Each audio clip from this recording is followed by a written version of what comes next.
우리 함께 교독을 하겠습니다.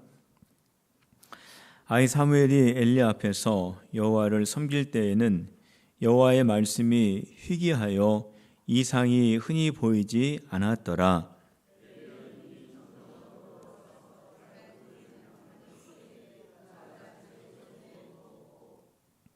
하나님의 등불은 아직 꺼지지 아니하였으며 사무엘은 하나님의 궤에 있는 여호와의 전 안에 누웠더니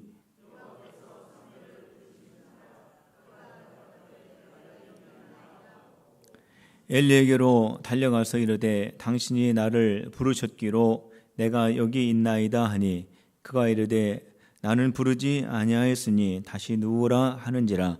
그가 가서 누웠더니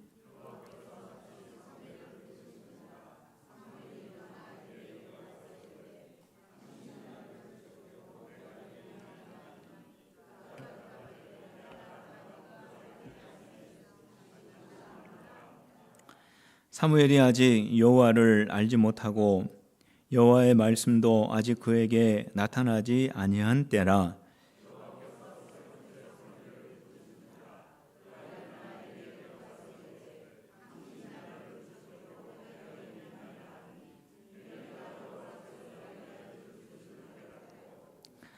엘리가 사무엘에게 이르되 가서 누웠다가 그가 너를 부르시거든 내가 말하기를 여호와여 말씀하옵소서 주의 종이 듣겠나이다 하라 하니 이에 사무엘이 가서 자기 처소에 누우니라.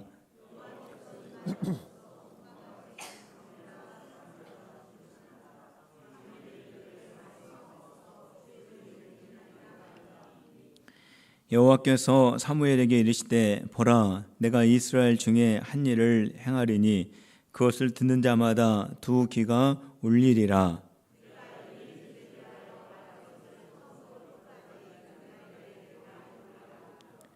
내가 그의 집을 영원토록 심판하겠다고 그에게 말한 것은 그가 아는 죄악 때문이니 이는 그가 자기의 아들들이 저주를 자청하되 금하지 아니하였음이니라. 집에 대하여 맹세하기를 엘리 집의 죄악은 제물로나 예물로나 영원히 속죄함을 받지 못하리라 하였노라 하셨더라. 아멘. 오늘 말씀은 하나님께서 사무엘을 부르시고 사무엘이 하나님을 만나는 그러한 사건을 기록을 하고 있습니다. 하나님께서 사무엘을 부르실 때에 영적인 상황은 안 좋았습니다. 오늘 우리가 읽은 본문 말씀에 보면은 1절을 통해서 그 당시의 영적 상태를 우리가 알 수가 있는데 우리 1절 말씀을 다시 한번 읽도록 하겠습니다. 1절 시작. 아이 사무엘이 엘리 앞에서 여호와를 섬길 때에 여호와의 말씀이 희귀하여 이상이 흔히 보이지 않았더라. 사무엘이 하나님을 섬길 때 여기서 섬기다라고 하는 말은 하나님께 예배한다라는 말입니다. 하나님 앞에 예배할 때의 그 분위기는 어떠하였냐면은 하나님의 말씀이 전혀 없었습니다. 제사장이나 선지자를 통하여 하나님의 말씀이 임하여야 되는데 전혀 하나님의 말씀이 임하지를 않았습니다. 그리고 이상도 없었다 그랬습니다. 이상이라고 하는 것은 뭐냐면 하나님께서 환상을 보여주시든지 하나님의 뜻을 보여주시든지 어떠한 모양을 통하여서 하나님의 뜻을 보여주셔야 하는데 그러한 것이 전혀 없었다라는 겁니다.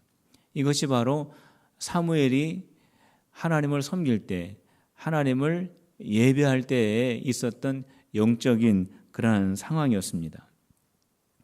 하나님의 백성들이 이 세상에서 하나님의 백성답게 하나님의 백성으로 살아가기 위해서 중요한 것은 뭐냐면 하나님의 말씀이 있어야 됩니다. 하나님의 말씀이 있어야 그 말씀을 듣고 하나님의 말씀대로 따라가고 그 하나님의 말씀 안에서 살아갈 수가 있는 것입니다.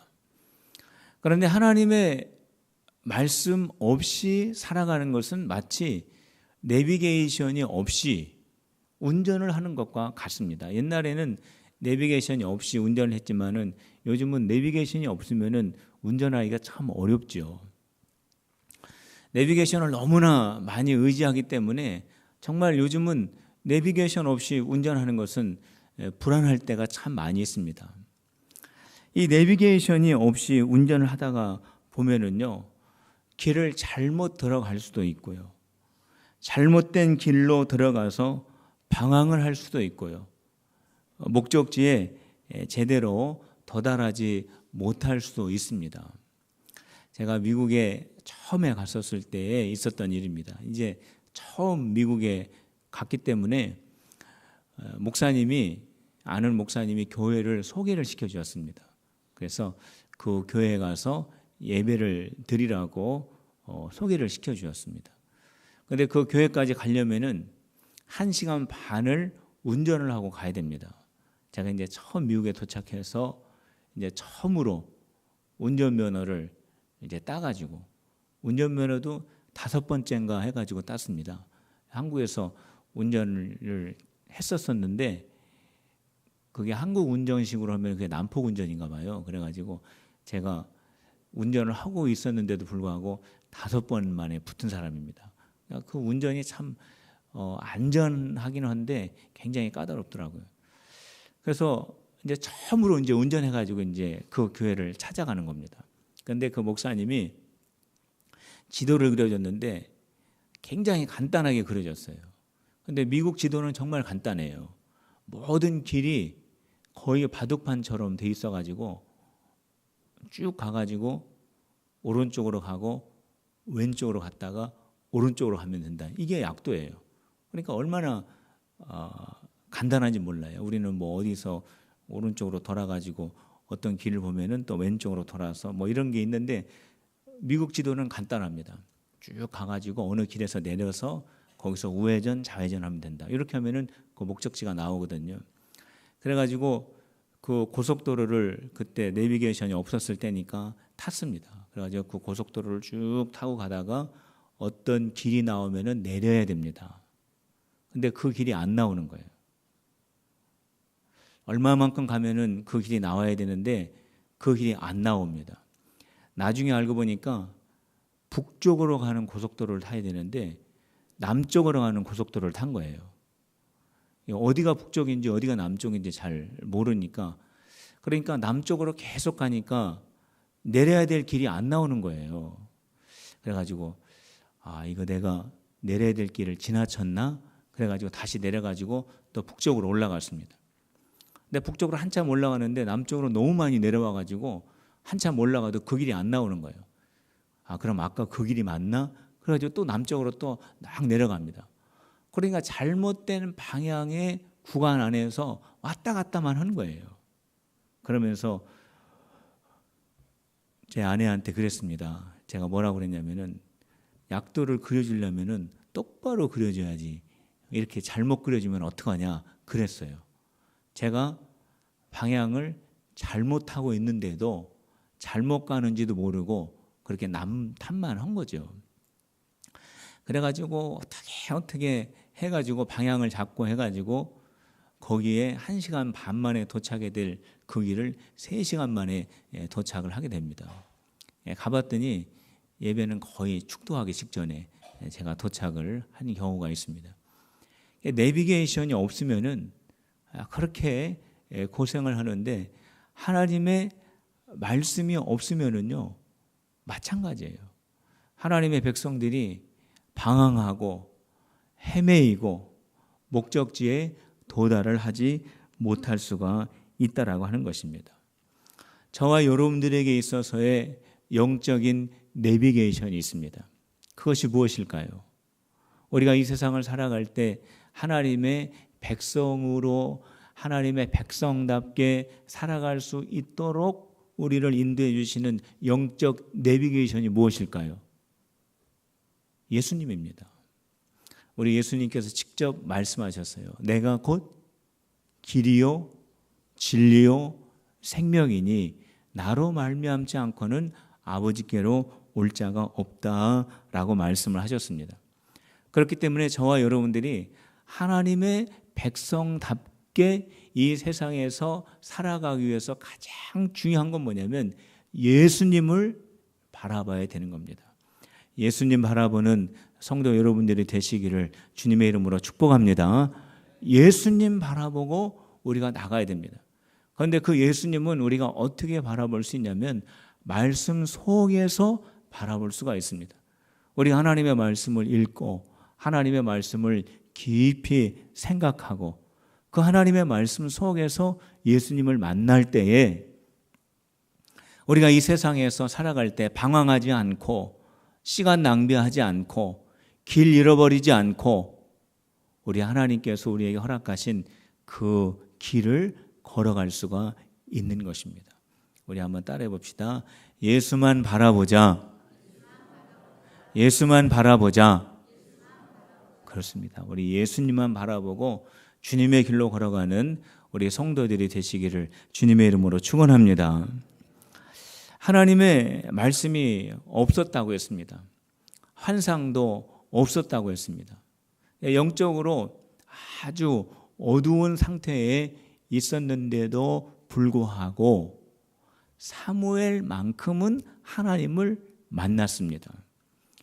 아무리 영적으로 어둡고 아무리 하나님의 말씀이 희귀하고 하나님의 이상이 나타나지 않는다고 하더라도 하나님이 찾아오는 사람이 있다라는 거예요.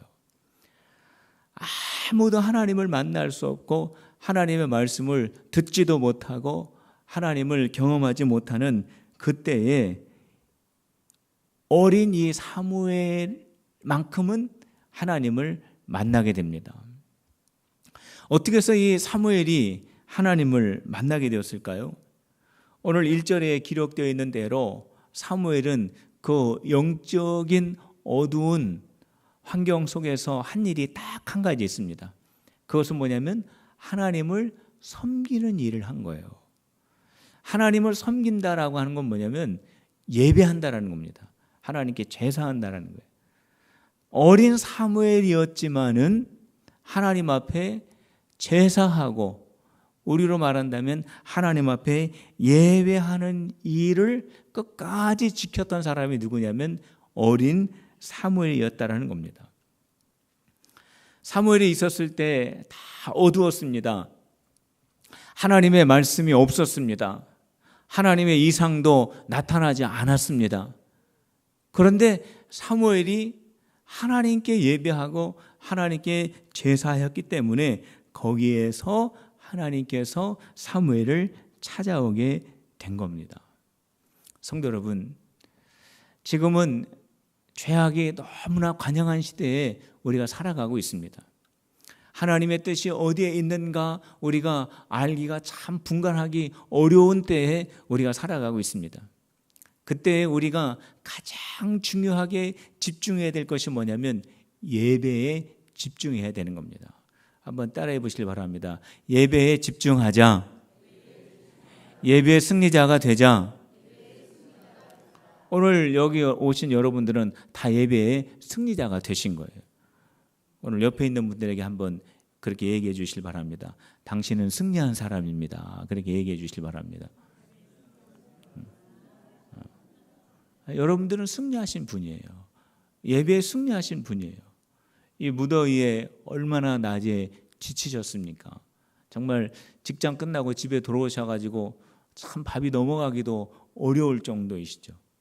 저도 사무실에 앉아 있으면은 이 열기 때문에 막 머리가 찌끈찌끈합니다. 그리고 의자에 앉았다 일어나면 바지가 다 젖을 정도예요. 저도 사무실에서 앉아서 그렇게 있는데 여러분들 일하시면서 얼마나 참 힘드시겠어요, 이 무더위에. 그럼에도 불구하고 오늘 저녁에 이렇게 예배하기 위해서 나오신 여러분들은 예배의 승리자예요. 사무엘이 예배하고 있을 때에 하나님께서 사무엘을 부르셨습니다. 하나님께서 사무엘을 부르셨는데 사무엘아 사무엘아 하나님께서 부르셨는데 사무엘이 그 부르시는 그 음성이 하나님이 부르시는 음성인지를 몰랐습니다. 그래가지고 그 밤에 엘리 제사장에 가서 왜 저를 부르셨습니까? 라고 그렇게 말을 합니다. 그때 엘리 제사장이 나는 너 안 불렀다 그럽니다. 그러니까 사무엘이 또 가서 누워 있는데 하나님이 사무엘을 또 불렀습니다. 사무엘아 불렀습니다. 사무엘이 또 일어나 가지고 엘리 제사장에게 가서 저를 왜 부르셨습니까? 라고 그렇게 말합니다. 3번을 그렇게 합니다. 3번을 그렇게 왜 불렀느냐고 그렇게 가는 거죠. 하나님이 사무엘을 불렀는데도 불구하고 그것이 하나님이 자기를 부른다라고 하는 것을 알지를 못했습니다. 왜 사무엘이 하나님의 부르시는 그 음성을 깨닫지를 못했을까?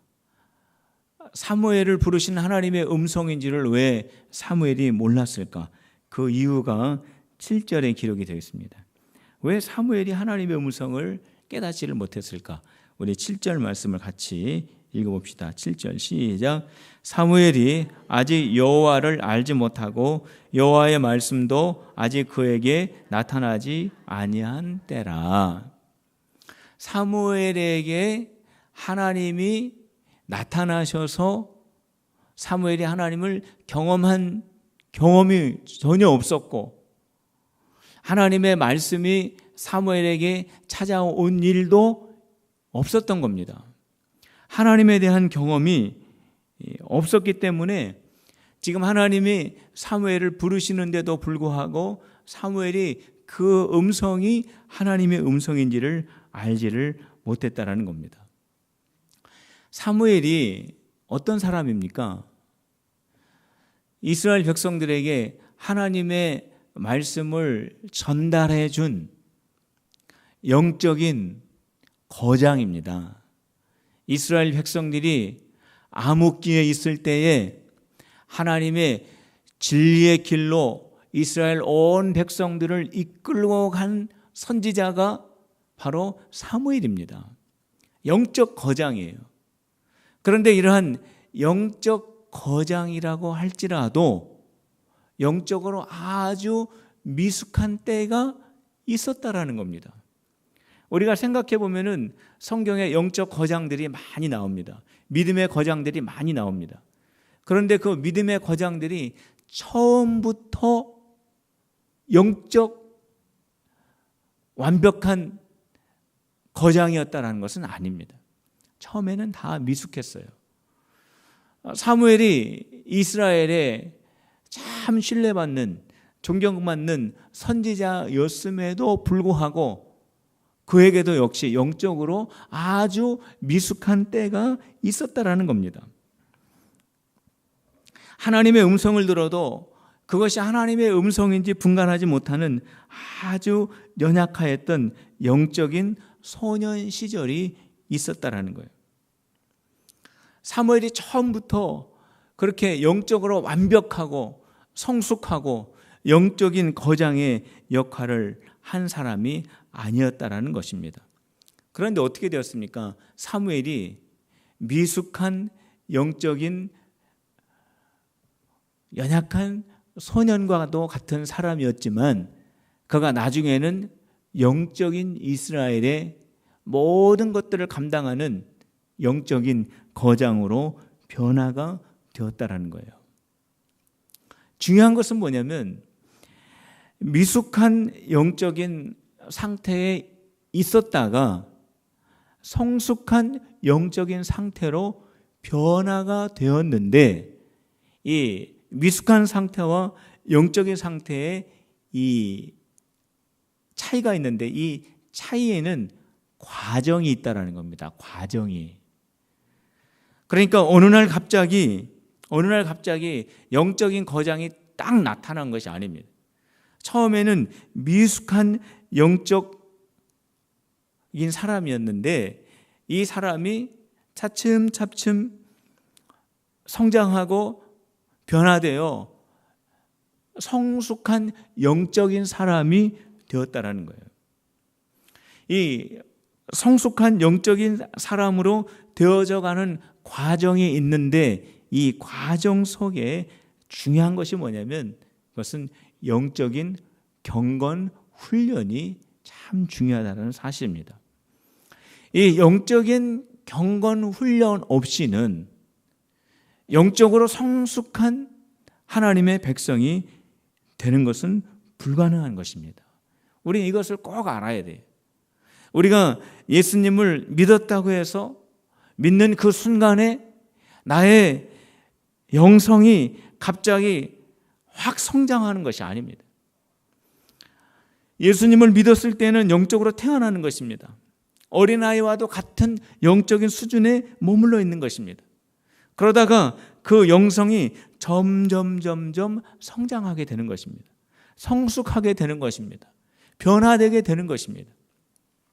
작은 믿음에 있었다가 그 믿음이 영적인 훈련을 통하여 경건의 훈련을 통하여서 경건의 과정을 통하여서 그 신앙과 그 믿음과 그 영성이 더 온전한 믿음으로 변화가 된다라고 하는 것입니다. 그리고 또 중요한 것은 뭐냐면 하나님께서는 어떠한 사람에게 하나님의 일을 맡기시느냐, 영적으로 성장한 사람에게 하나님의 일을 맡기신다라는 거예요. 영적으로 갓 태어난, 영적으로 어린 아이와 같은 그러한 수준에 있는 상태에서는 하나님의 일을 맡기지 않으십니다. 이것은 마치 갓 태어난 어린 아이에게 운전대를 맡기는 것과 같은 겁니다. 갓 태어난 어린아이, 말도 못하고 걷지도 못하는 어린아이에게 운전대를 잡혀놓으면 어떻게 되겠습니까? 어린아이도 죽고 그 차도 다 망가지고 여러 사람이 피해를 보지 않겠습니까? 그렇기 때문에 하나님은 영적으로 미숙한 사람에게는 절대로 일을 맡기지 않습니다. 그리고 영적으로 미숙한 사람은 절대로 하나님의 일을 해서는 안 됩니다. 하나님께서는 그렇기 때문에 사무엘을 찾아오신 것입니다. 그리고 하나님께서 사무엘을 경험하게 하시고, 그리고 사무엘이 하나님을 만나고, 그래서 영적인 그러한 과정을 잘 지내면서 그가 영적으로 성숙한 다음에 하나님의 일을 맡기시기 위하여 하나님께서 사무엘에게 찾아오신 것입니다. 혹시 여러분들 가운데 나는 왜 이렇게 영적인 상태가 이렇게 무지한가? 나는 영적으로 왜 이렇게 무력한가? 라고 생각하면서 낙심 가운데 있는 분이 혹시 계시다면은 먼저 그것을 아셔야 됩니다. 처음부터 영적으로 성숙한 사람은 없다라는 거예요. 처음부터 영적으로 완벽한 사람은 없다라는 거예요.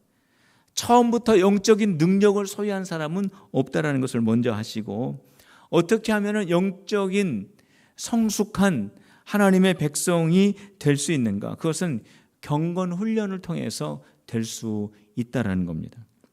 이 경건 훈련이라고 하는 것 가운데 가장 중요한 것은 뭐냐면요, 예배에 집중하는 것입니다. 사무엘이 언제 하나님을 만났는지를 한번 생각해 보세요. 오늘 1절에 기록되어 있지 않습니까? 사무엘은 하나님을 섬기다가 하나님의 말씀도 없고 하나님의 이상도 나타나지 않고 모든 사람들이 하나님의 영적인 것에 대해서 무감각하였을 때, 모든 사람들에게 하나님의 말씀이 없어서, 영적인 내비게이션이 없어서 방황하고 길을 잃고 목적지를 향하여 나가지 못하고 자기를 스스로 우왕좌왕하고 있을 때에 사무엘만 하나님을 만나는 경험을 하게 됐는데, 언제 만나게 되었는지를 생각해 보세요. 1절에 보면은 하나님을 섬기다가 사무엘이 하나님을 만나게 됩니다. 하나님을 경험하게 되고 하나님의 일을 할 수 있는 성숙한 영적인 사람으로 변화되어져 가는 과정 속에 들어가게 되었다는 겁니다. 그렇기 때문에 우리가 영적인 성숙한 하나님의 백성이 되기 위해서 가장 중요한 것이 뭐냐면 예배에 집중하는 것입니다. 예배가 얼마나 중요한지 몰라요. 예배는 하나님을 만나는 것이 예배입니다. 한번 따라해 봅시다. 예배는 하나님을 만나는 것이다. 영적 성장이 시작되는 것이다. 예배가 없이는 아무것도 일어날 수가 없습니다. 예배가 빠지고서는 하나님을 만날 수 없고 하나님이 주시는 은혜를 경험할 수도 없고 우리의 영적인 비전을 우리가 깨달을 수도 없습니다. 예배가 그만큼 중요한 거예요. 그래서 사무엘이 하나님께 예배하고 있을 때 하나님께서 사무엘에게 찾아오셔서 사무엘을 만나주시고 사무엘과 함께 하시고 사무엘의 그 영성이 어린 영성이 점점 변화가 되었다라는 거예요. 영적으로 미숙한 상태에 있었을 때 영적으로 성숙한 상태로 변화되어져 가는 과정 속에서 예배가 중요하다고 말씀을 드렸습니다. 하나님을 만나는 그 예배가 참 중요하다고 말씀을 드렸는데 미숙한 영적인 상태에서 성숙한 영적인 상태로 변화되어져 가는 과정 속에서 또 하나 중요한 것이 있어요. 또 하나 중요한 것이 뭐냐면 영적으로 성숙한 사람을 만나는 게 중요합니다. 한번 따라해 보시길 바랍니다. 영적으로 성숙한 사람을 만나자. 내 신앙이 지금보다 한 단계 업그레이드가 되기 위해서는 나의 영적인 상태를 이해하고 나를 이끌어주는 영적인 멘토가 있어야 됩니다. 그는 신앙의 친구가 될 수도 있고 교우도 될 수가 있습니다.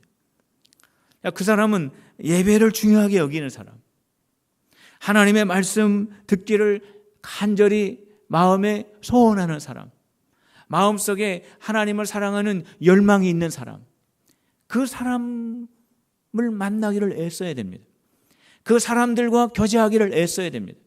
그런 믿음의 사람들과 함께하기를 애쓰고 그렇게 예배에 힘쓰기를 원하는 사람들과 애쓰고 하나님을 사랑하는 사람들과 만나기를 애쓰다 보면은 나도 어느새 모르게 내 믿음이 점점 성숙하고 변화되는 것을 알 수가 있습니다. 그런데 반대 사람을 만나면 반대가 되는 거예요.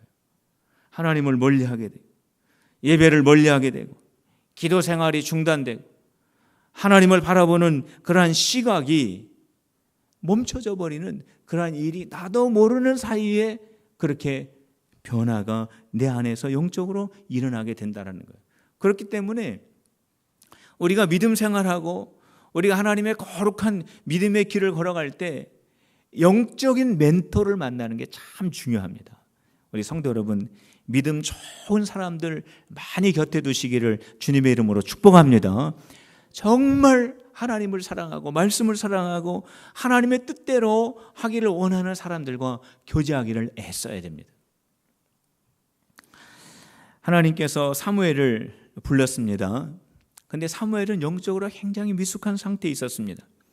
하나님이 3번 사무엘을 불렀는데 그것이 하나님의 음성인지를 사무엘이 깨닫지를 못했을 때 그것이 하나님의 음성이라고 깨닫게 된 계기가 있습니다. 그걸 어떻게 깨달았느냐? 사무엘이 3번째 됐을 때 이게 하나님의 음성인가 스스로 깨달은 게 아니에요. 오늘 성경 말씀에 보면은 엘리 제사장이 알려줬습니다. 엘리 제사장이 알려줘가지고 이게 하나님이 나를 부르시는 그런 영적 소명의 시간이구나라고 하는 것을 알았다라는 거예요. 그러니까 이 엘리 제사장은 누구냐면은 하나님에 대한 경험을 가지고 있는 사람입니다. 하나님의 영적 경험을 이미 풍부하게 가지고 있는 엘리 제사장이에요. 지금 이 당시에는 안타깝게도 하나님의 마음을 흡족하게 하는 그러한 상태는 아니었지만 어쨌든 간에 이 엘리 제사장은 하나님에 대한 경험이 있는 사람이기 때문에 사무엘아, 오늘 밤에 하나님이 너를 지금 부르신다라고 알려주신 것입니다.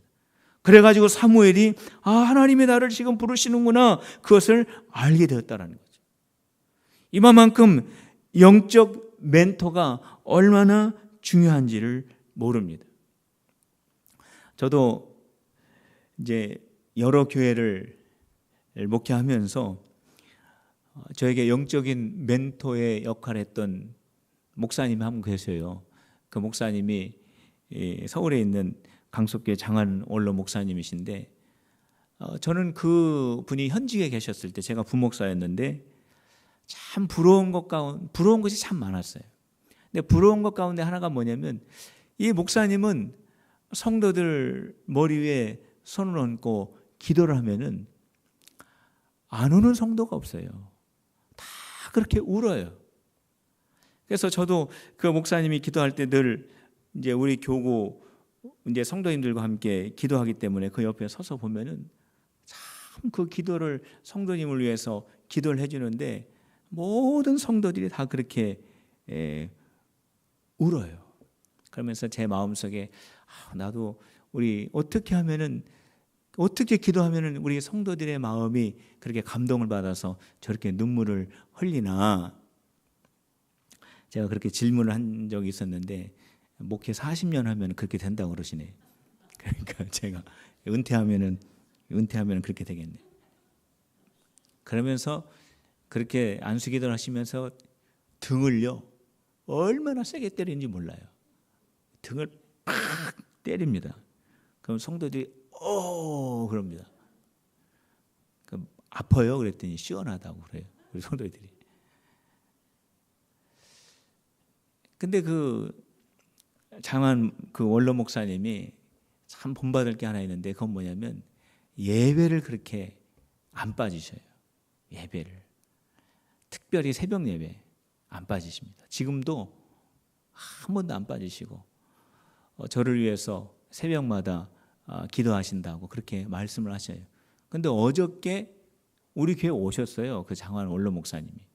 그 서울신대 장학위원회 그 위원이신데, 모금위원이신데, 그 장학위원 그 모금 그 순회위원 7분이 어저께 우리 교회 오셨습니다. 그래서 그 장학금, 우리 서울신대 신학 대학생들 우리 장학금 50억을 우리 그 선교 모금 목표를 두고 지금 하고 있다고 하면서 우리 교회에서도 좀 후원을 하시라고 하면서 그렇게 저에게 또 부탁도 하시고 그렇게 하고 가셨습니다.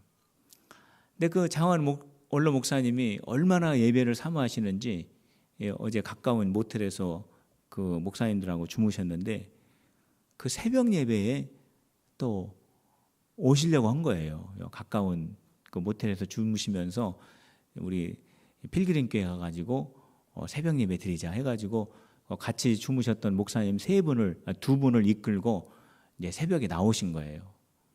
근데 못 찾았어요, 우리 교회를 새벽에.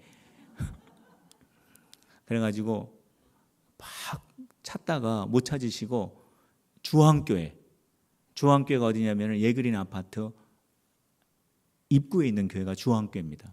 주황교회까지 왔다가 아무리 찾아도 못 찾아가지고 그랬다고 그런 얘기를 하셔요. 그래가지고 새해된 교회에서 새벽 예배를 들으셨다고. 가지고 새 원로 목사님이 새벽 예배를 하는데 새 에덴 교회를 들어갔는데 그 목사님이 갑자기 설교를 하시다가 중단을 하셨대요. 갑자기 모르시는 할아버지 3명이 갑자기 들어오시니까 놀래가지고, 그래가지고 그 목사님이 그러셨대요. 우리가 새벽에 방황을 하다가 지금 여기에 들어왔다. 그러니까 그 목사님이 영문도 모르시고 그렇게 새벽 예배를 하셨다고 하는데, 좌우지간 그 새벽 예배에 대한 열정이 얼마나 뜨거운지 모르십니다. 그리고 성도들을 사랑하는 그 마음이 얼마나 뜨거운지 몰라요. 참 그걸 보면서 나도 좀 담고 싶다 하는 마음을 얼마나 가졌는지 모릅니다. 그래서 이 등을 한번 세게 때리면은 성도들이 눈물을 좀 흘릴까, 그런 생각도 해봤는데 한번 그렇게 해볼까요? 기도할 때 등을 한번 세게 때려볼까요? 그럼 우리 선교사님부터 한번 시작을 해보겠습니다. 그 엘리 제사장이 이제 가르쳐줬어요. 그거는 하나님이 너를 지금 부르시는 거다. 그러니까 영적 멘토가 있었기 때문에 사무엘이 영적으로 한 계단을 올라간 겁니다. 이 하나님이 나를 지금 부르시는구나. 그러면서 엘리 제사장이 하나님이 부르실 때는 어떻게 해야 되는지를 알려줬습니다. 그건 뭐냐면 여호와여 말씀하옵소서 주의 종이 듣겠나이다. 그렇게 하는 거다라고 알려줬어요. 하나님의 말씀이 너에게 임하시면은, 하나님이 너를 부르시면은 눈만 껌뻑껌뻑하고 있는 것이 아니라, 그냥 하늘만 쳐다보는 것이 아니라 이렇게 꼭 말해라. 여호와여 말씀하옵소서 주의 종이 듣겠나이다. 한번 따라해 보시길 바랍니다. 하나님 말씀이 여러분들에게 임할 때 이렇게 꼭 하세요. 한번 따라해 보세요. 여호와여 말씀하옵소서 주의 종이 듣겠나이다. 엘리 제사장에게 그거를 배운 거예요. 그래서 사무엘은 영적으로 한 계단을 올라갈 수가 있었던 것입니다. 그래서 사무엘이 이제 누웠습니다. 네 번째 하나님이 사무엘 이름을 부릅니다. 그때 사무엘, 어린 사무엘이 일어나 가지고 여호와여 말씀하옵소서 주의 종이 듣겠나이다 했을 때 하나님의 말씀이 임하게 됩니다. 하나님께서 사무엘에게 어떠한 말씀을 들려주셨느냐? 가장 처음 사무엘에게 들려주신 말씀, 어떤 말씀이었을까요? 사무엘아, 내가 너를 축복하겠다. 사무엘아, 내가 어디를 가든지 너와 함께 하겠다. 이런 말씀이 아니었습니다. 엘리 제사장 가정을 심판하시겠다라고 하는 말씀을 들려주셨어요. 엘리 제사장은 누굽니까? 어떻게 보면 영적 멘토예요. 사무엘을 먹여주고 사무엘을 잘 가르쳐준 선생님과도 같은 분입니다. 그런데 그 가장 가까이 있는 그 엘리 제사장을 향한 심판의 말씀을 사무엘에게 주셨다라는 겁니다. 엘리 아들들이 죄를 범하였기 때문이고, 엘리는 아버지로서 아들들이 죄를 범하는데 그대로 보고 있었기 때문이다 라고 말씀하면서 어떠한 재물과 어떠한 예물로도 그 죄는 용서받지 못할 것이다 라고 하는 참 부담스러운 말씀을 주셨습니다. 하나님께서 사무엘에게 듣기 좋은 말씀을 주시면 얼마나 좋겠습니까? 그 말씀을 듣고 엘리에게서 가든지 아니면 다른 사람에게 가서 하나님이 당신에게 이러한 축복의 말씀을 주셨다고, 그러면은 말씀을 전하는 사무엘도 기분 좋고 그 말씀을 듣는 사람들도 기분 좋았는데, 사무엘이 들은 말씀은 무서운 심판의 말씀인 거예요. 그것도 가장 가까이 있는 엘리 제사장의 가문에게 그 말씀을 주셨기 때문에 사무엘의 마음은 얼마나 부담이 되었는지 모릅니다. 선지자는 하나님의 말씀 전하는 사람 아닙니까? 사람에게 듣기 좋은 말 전하는 것은 선지자가 아니죠. 아무리 내 앞에 가까운 사람이 있다고 할지라도 하나님이 죄를 지적하고 하나님의 심판의 말씀을 전하라고 하면은 그 말씀을 전해야지.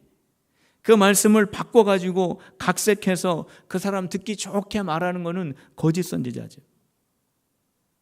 아무리 그 말씀을 받아들이기 어렵다고 할지라도 그 말씀을 전해야 하는 것이 선지자입니다.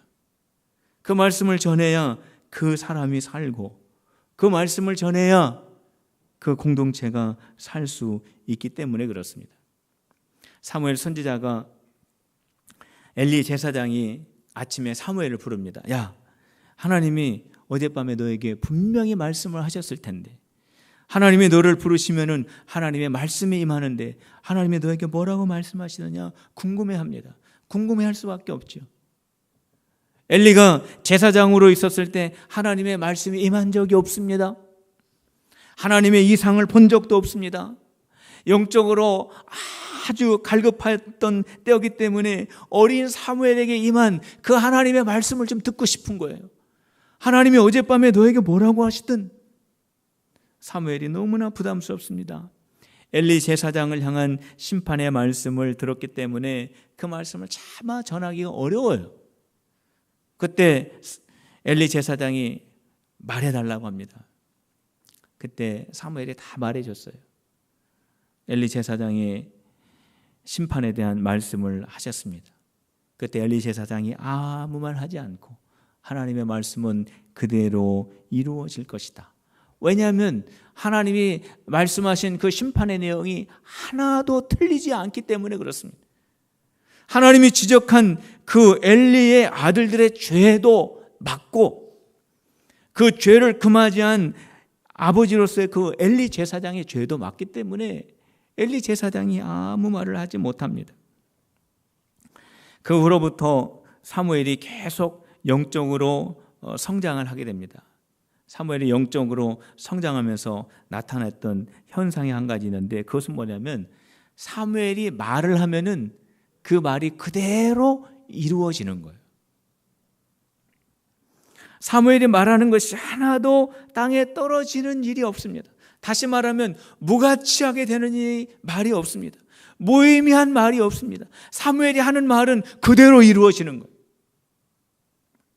이게 영적으로 성장해 가는 과정 속에서 나타났던 현상 가운데 하나고, 또 하나의 현상은 뭐냐면 모든 사람들이 사무엘을 진정한 하나님의 선지자로 인정을 해 주었습니다.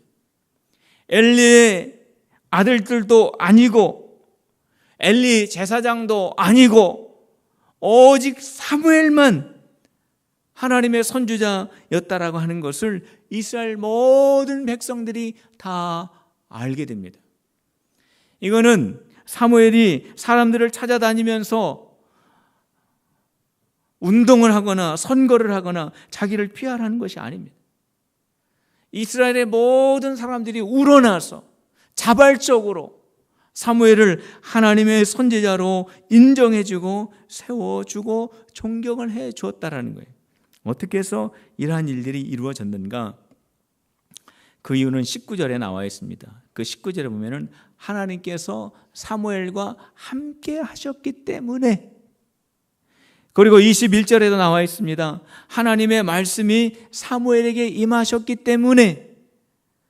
그러니까 어떻게 해서 사무엘이 하는 말이 하나도 무가치한 말이 없고 다 이루어지는 말씀이 될 수 있었느냐 하면은 사무엘이 하는 말은 사무엘의 말이 아니고 하나님이 사무엘에게 주신 그 말씀을 사무엘이 하였기 때문에 그렇습니다. 어떻게 해서 모든 사람들이 사무엘을 진정한 선지자로 세워졌느냐? 하나님이 사무엘과 함께 하셨기 때문에 그것이 가능하였던 것입니다. 사랑하는 성도 여러분, 우리가 존경받는 인생이 되기 위해서는, 우리가 세움을 받는 인생이 되기 위해서는 딱 한 가지 필요한 것이 있어요. 가장 중요한 게 뭐냐면 하나님과 동행하는 삶인 것을 믿으시기를 바랍니다. 한번 따라해 보시길 바랍니다. 하나님과 동행하는 삶을 살자. 믿습니까? 하나님과 동행하는 삶을 살면은 존경받는 인생이 되고 세움을 받는 인생이 반드시 됩니다. 다윗 왕도 마찬가지입니다. 다윗 왕도 이스라엘 모든 지파들이 왕으로 삼은 것도 하나님과 함께하였기 때문에 그렇습니다. 요셉이 하나님의 복을 받고 요셉 주변에 있는 모든 사람들에게 복을 나눠주는 삶을 살았던 이유도 마찬가지입니다. 하나님과 함께하는 삶이 되시기를 주님의 이름으로 축복합니다. 아무리 영적인 어두운 환경 가운데 있다고 할지라도 하나님을 집중하고 하나님 앞에 예배하면은 거기 하나님을 만납니다. 하나님을 만나기를 원하시는 분, 더 하나님을 깊이 만나기를 원하시는 분, 예배에 집중하시기를 바랍니다. 우리 하나님 앞에 예배하면서 만남이 참 중요합니다. 믿음의 사람과 교제하고 영성 있는 사람과 교제하고 하나님을 사랑하는 사람들과 자주 만나시기를 바랍니다. 그리고 하나님과 동행하는 삶을 사시기를 바랍니다. 그래서 이 시대에, 어두운 시대에 하나님의 손에 붙잡혀 쓰임받는 복된 삶이 모두 되시기를 주님의 이름으로 축원합니다. 오늘 이 시간 우리 말씀을 생각하면서 우리 함께 기도하시고, 특별히 우리 김문아 집사 위해서 우리 통성으로 우리 함께 기도합시다. 하나님, 일반 항암을 우리 화요일부터 시작했는데 아버지 하나님 암세포가 소멸되게 하시고